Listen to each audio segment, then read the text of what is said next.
Lihat baik-baik gambar ini. Ini dulunya adalah barisan tank Rusia, tapi sekarang ini adalah kuburan terbuka. Bangkai demi bangkai berjejer di jalan tanah di timur Ukraina masih mengeluarkan asap. Dan ada satu hal dalam cerita ini yang hampir tidak diperhatikan oleh siapapun. Setelah kehilangan begitu banyak kendaraan lapis baja, Rusia berhenti. Selama 6 bulan penuh, mereka tidak melancarkan satupun serangan lapis baja. Penjelasan yang jelas adalah mengatakan bahwa mereka kehabisan tank. Tapi sebenarnya bukan itu yang terjadi. Yang menahan tentara terbesar di Eropa selama setengah tahun adalah hal lain. Sesuatu yang dilakukan Ukraina secara diam-diam, dalam gelap, dan tidak memberitahu siapapun. Biar saya tunjukkan apa yang sedang terjadi. Antara Mei dan Oktober 2025 terjadi sesuatu yang aneh di garis depan pertempuran.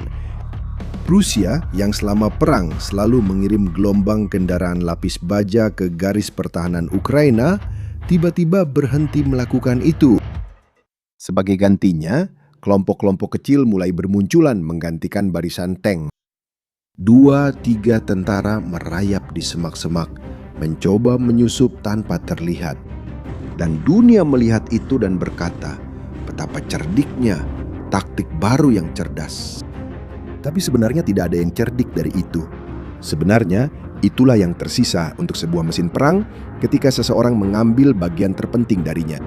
Dan agar kamu mengerti bagian apa itu, aku perlu menjelaskan sesuatu tentang bagaimana Rusia berperang. Karena tanpa itu, semua sisanya tidak masuk akal, kan?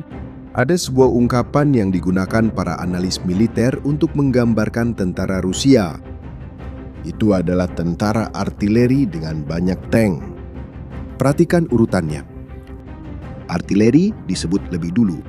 Dan itu bukan sekadar ungkapan. Menurut Royal United Services Institute, salah satu lembaga pertahanan paling dihormati di dunia, artileri adalah bentuk utama daya bunuh Rusia. Sementara tentara barat menggunakan meriam untuk mendukung kemajuan pasukan, di Rusia justru sebaliknya. Pasukan bergerak untuk menempatkan artileri pada posisi guna menghancurkan musuh. Artileri yang membuka jalan, artileri yang melunakkan pertahanan sebelum ada tentara Rusia yang mendekat. Ini sudah terjadi sejak dulu.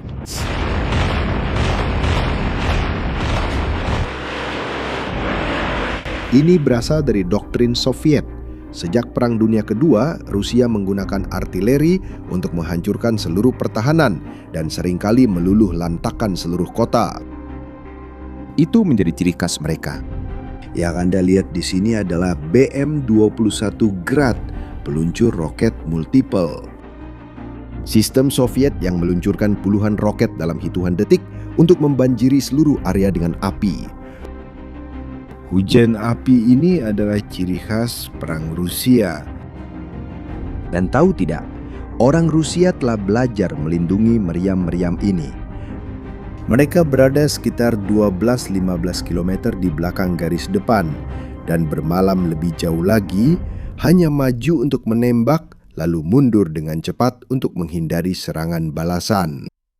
Jadi, bagi siapapun yang memahami doktrin perang Rusia, satu hal sangat jelas. Bagi mereka, artileri bukanlah hal sepele. Itu adalah tulang punggungnya. Itulah yang membuat seluruh tentara bisa berfungsi. Sekarang bayangkan apa yang terjadi jika seseorang mencabut tulang punggung itu. Yang ditemukan Ukraina adalah cara untuk menjangkau tempat yang justru dianggap aman oleh Rusia. Itulah yang dilakukan Ukraina.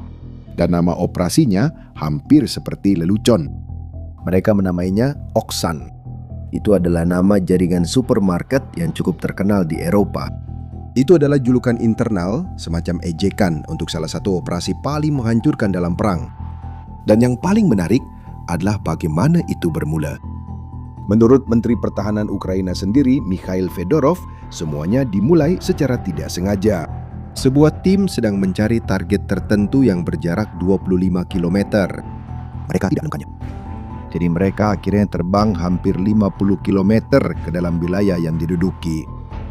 Dan disitulah mereka melihat orang-orang Rusia yang benar-benar santai terlalu jauh dari garis depan untuk membayangkan ada yang bisa mencapai mereka duduk di atas perlengkapan mereka sendiri tanpa kekhawatiran apapun. Dan dari situlah muncul idenya. Bagaimana jika kita mengirim banyak drone pengebom tepat sampai kedalaman itu, di mana mereka merasa aman, lalu menghancurkan semuanya sekaligus. Apa yang sedang kamu lihat sekarang adalah ide itu, metode itu yang dipraktekkan. Drone pengebom berat di malam hari melayang senyap di atas tank Rusia yang sedang parkir, menjatuhkan amunisi satu persatu. Setiap ledakan tepat mengenai sasaran. Sekarang bayangkan apa yang baru saja Anda lihat, tapi dikalikan ratusan kali. Sekitar 1000 drone dalam 3 malam. Itulah yang terjadi. Lebih dari 800 kendaraan lapis baja hancur. Secara keseluruhan, 949 target berhasil dihantam. Semuanya berada lebih dari 50 km dari garis depan. Semua dikoordinasikan oleh sistem yang disebut Delta, yang menggabungkan setiap gambar drone dan setiap informasi pasukan ke dalam satu peta dalam waktu nyata. 2 unit elit Ukraina yang dijuluki Lazar dan Nemesis berada di balik semua ini. Dan pada bulan Juni 2026, datanglah fase kedua yang dinamai Artachan. Permainan kata yang sama seperti sebelumnya, tapi sekarang dengan kata art di depan, merujuk pada artileri. Dan mereka kembali menargetkan artileri. Apa yang mereka lakukan? Mereka pergi ke wilayah Kherson, Zaporizhia, Donetsk, dan Starobilsk. 231 target berhasil diserang, 171 dihancurkan. Hasilnya, pada hari pertama operasi, aktivitas Rusia menurun antara 30 hingga 80%, tergantung pada bagiannya. Tapi pukulan paling mematikan bukanlah pada tank. Itu mengenai aset yang sama sekali tidak bisa digantikan Rusia, karena ada masalah teknis yang sudah lama mengganggu Ukraina. Ketika kamu melempar granat, sesuatu yang biasa ke atas meriam, kamu merusaknya. Tapi sebagian besar waktu, orang Rusia bisa memperbaiki dan mengembalikan meriam itu ke medan tempur dalam waktu singkat. Kerusakannya bersifat sementara. Jadi para insinyur Ukraina menghabiskan berbulan-bulan bekerja, mencari solusi, dan menciptakan amunisi baru yang dibuat hanya untuk satu tujuan: meledakkan laras artileri dari dalam sampai meriam itu tidak pernah bisa digunakan lagi. Bukan hanya melukai meriamnya, tapi benar-benar mematikannya. Dan kata-kata dari Fedorov sendiri, Menteri Pertahanan Ukraina, menjelaskan hal itu dengan baik.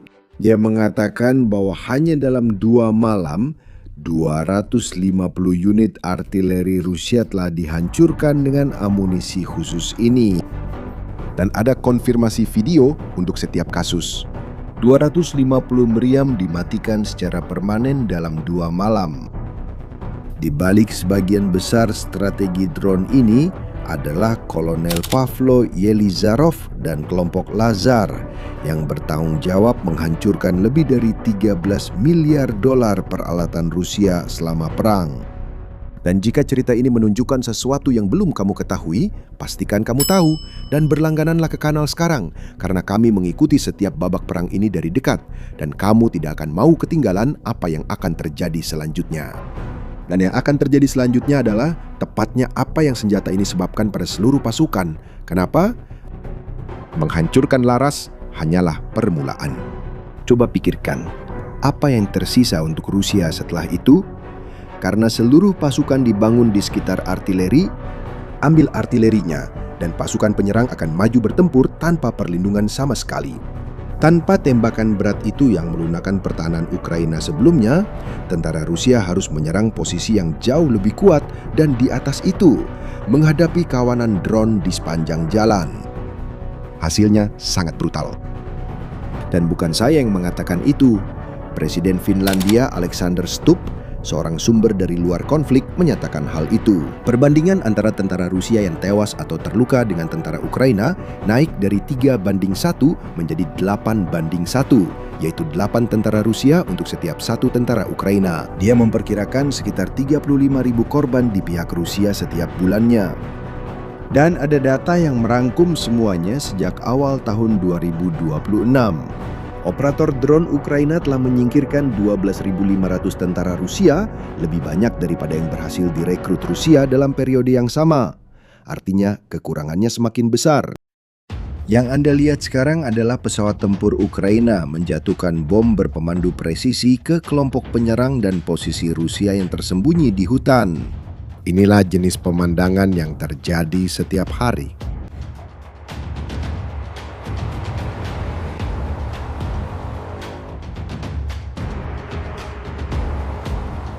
Dan perhatikan betapa ironisnya situasi ini bagi Moskow.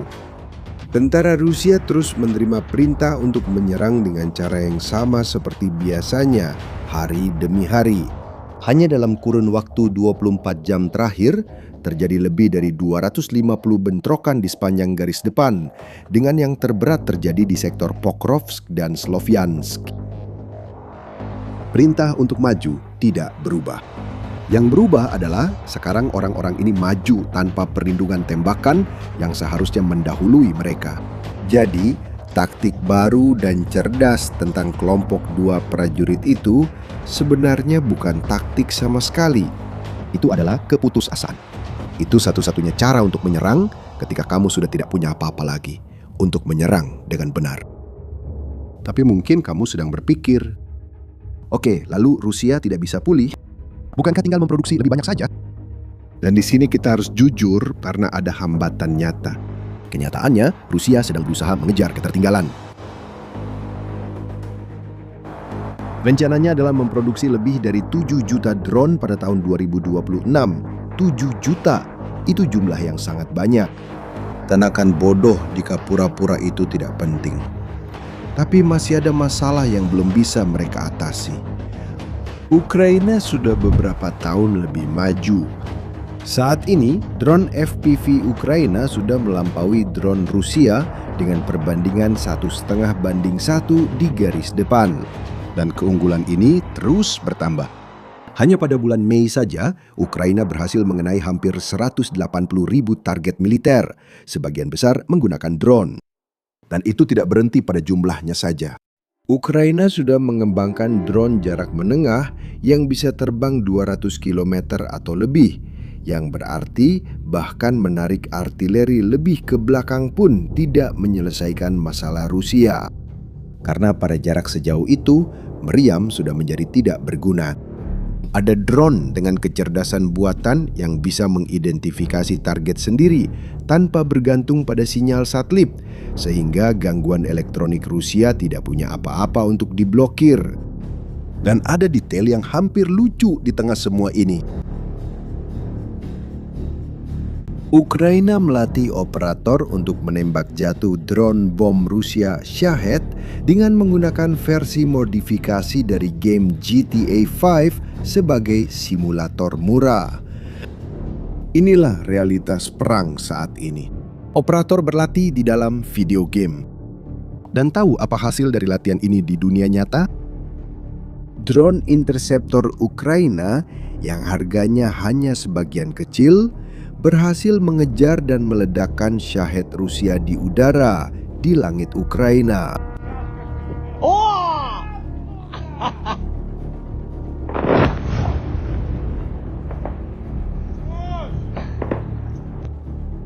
Drone murah menjatuhkan drone mahal.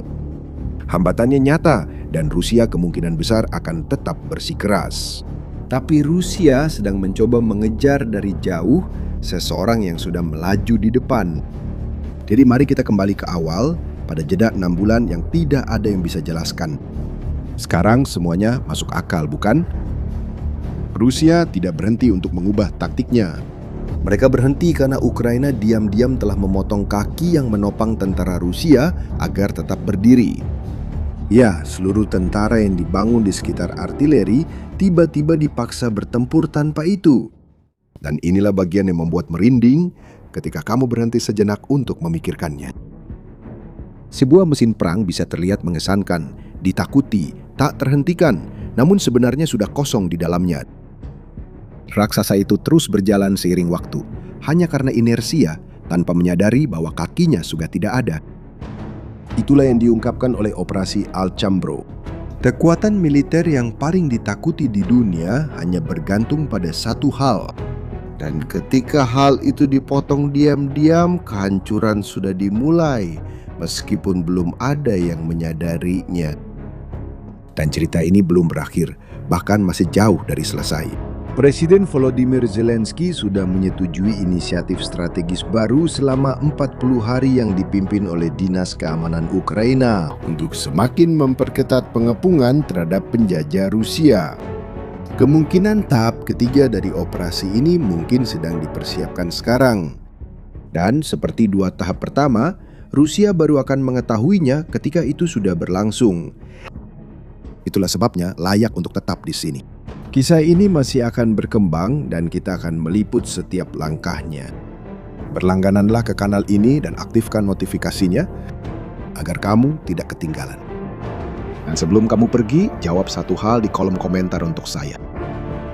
Jika Ukraina sudah pernah menghentikan tentara Rusia secara diam-diam dan sekarang sedang mempersiapkan fase berikutnya, menurutmu apakah Rusia bisa bangkit kembali tepat waktu? Tulis tebakanmu di kolom komentar. Aku sangat ingin tahu. Terima kasih atas perhatianmu dan komentar-komentar yang kalian berikan. Itu sangat berarti bagi kami. Sampai jumpa di video berikutnya.